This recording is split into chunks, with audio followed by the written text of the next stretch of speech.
and at large, it's the one 9/11 mystery that endures. World Trade Center building number 7. Keep your eye on that building, it'll be coming down soon. They were not sure they were going to be able to contain the fire. I said, you know, we've had such terrible loss of life. Maybe the smartest thing to do is pull. And they made that decision to pull, and then we watched the building collapse. And so the first one was likely an accident, the second one was an attack, and the third was a declaration of war. The publication of the Bush memoir fills in some of what we did not know about 9/11. But no official account so far addresses the issue now being raised in an extraordinary ad campaign. I lost my son. My nephew. My son. On September 11th, 2001. Most people don't know that a third tower fell on September 11th. World Trade Center 7, a 47-story skyscraper, was not hit by a plane. Although the official explanation is that fire brought down Building 7. Over 1,200 architects and engineers have looked into the evidence and believe there's more to the story. Up until now, only those considered nut jobs question the official conclusion that office fires caused by the nearby catastrophe of the towers collapsing brought down building number 7. But I do believe that it is the first time in history that fire has ever melted steel. I do believe that it defies physics for the World Trade Center Tower 7, Building 7, which collapsed in on itself. It is impossible for a building to fall the way it fell without explosives being involved. And if explosives were involved, that would mean that the most obnoxious protesters in recent years are right. If you hear the shouting, it's a group of demonstrators who've come. 9/11 was an inside job. Oh, get a life. Get a life. 9/11 was an inside job. Welcome to the show, everybody. I'm Geraldo Rivera, and that noisy demonstration was more than 2 years ago. But the folks behind that TV ad you saw earlier are not so easy to dismiss as those demonstrators were. And what caught my eye is their claim that more than 1,300 architects and engineers examined the evidence about Building 7's collapse and disagree with the official report issued by the National Institute of Standards and Technology. Before we examine what they have, this heads up. Also tonight, we probe the remorseless Randall Moore, the creep who raped and murdered his own wife and then outrageously taunted her family at his sentencing. And we're live tonight on the bloody Mexico border, the most dangerous place on earth right now. Those stories coming up. But up front tonight, Building 7 was no ordinary building. Among other key tenants, including several intelligence and law enforcement agencies, it also housed New York City's Emergency Operations Center, known as Mayor Giuliani's bunker. Here to tell us what they know about its collapse and why they question the official conclusions are Bob McIlvaine, whose son died in the World Trade Center, and Tony Zambati, a mechanical engineer. Nice to see you guys. Welcome. Thank you. Welcome. Nice to meet you, Ron. Our condolences, obviously, for your loss. But Tony, let me start with you. You're an engineer. Are you suggesting that the official account that Building 7 collapsed because of the fire melting the steel or in some other ways, destroying the integrity, the structural integrity of the building, that's false? You think that that's false? Yes, I do.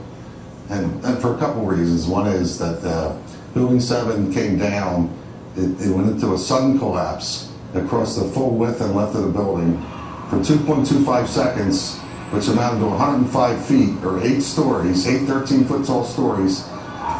It was in full free-fall acceleration. That is impossible because in a natural collapse, columns would have to buckle. When columns buckle, there is a minimum resistance. It's asymptotic. You know what that means. That means it never goes to zero.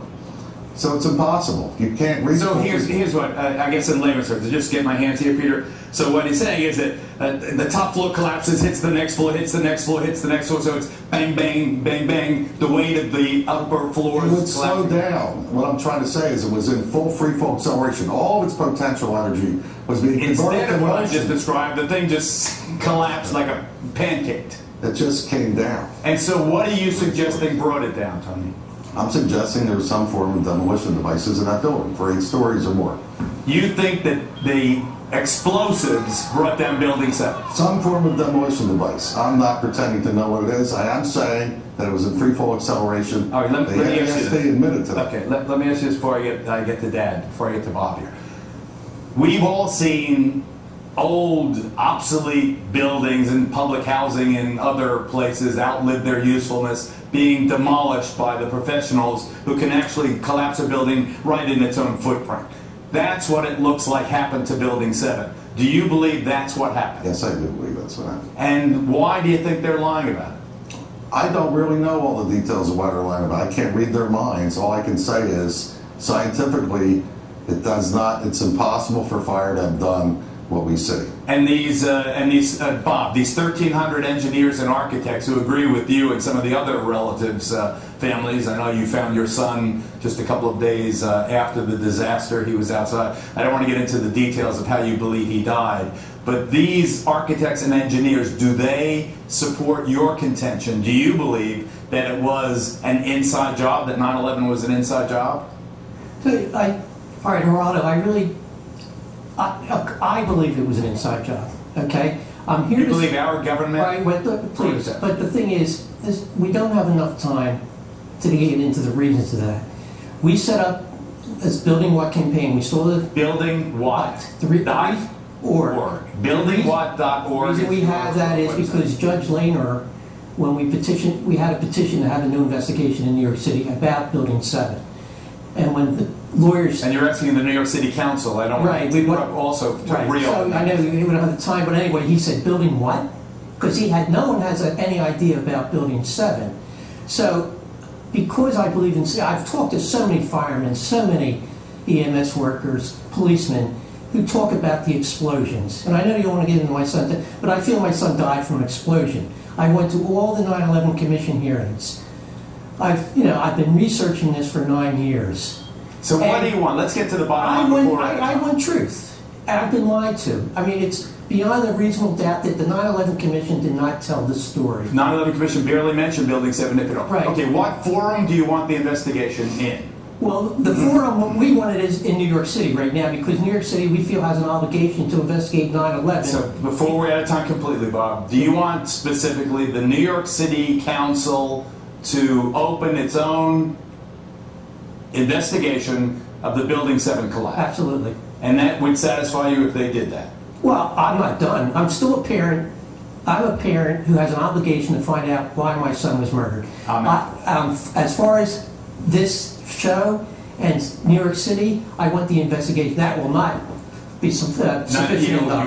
I get it. And I'm going beyond that. But it's a beginning. Of course it's a beginning, but that's why I support this Building What campaign. Bob McElvain, we thank you. Tony Zambati, thank you very much. It is an intriguing topic. I certainly am much more open-minded about it than I was, and it is because of the involvement of the 9/11 families and all these engineers and architects. Clearly, they know more than I do. Thanks, gentlemen. Thank you.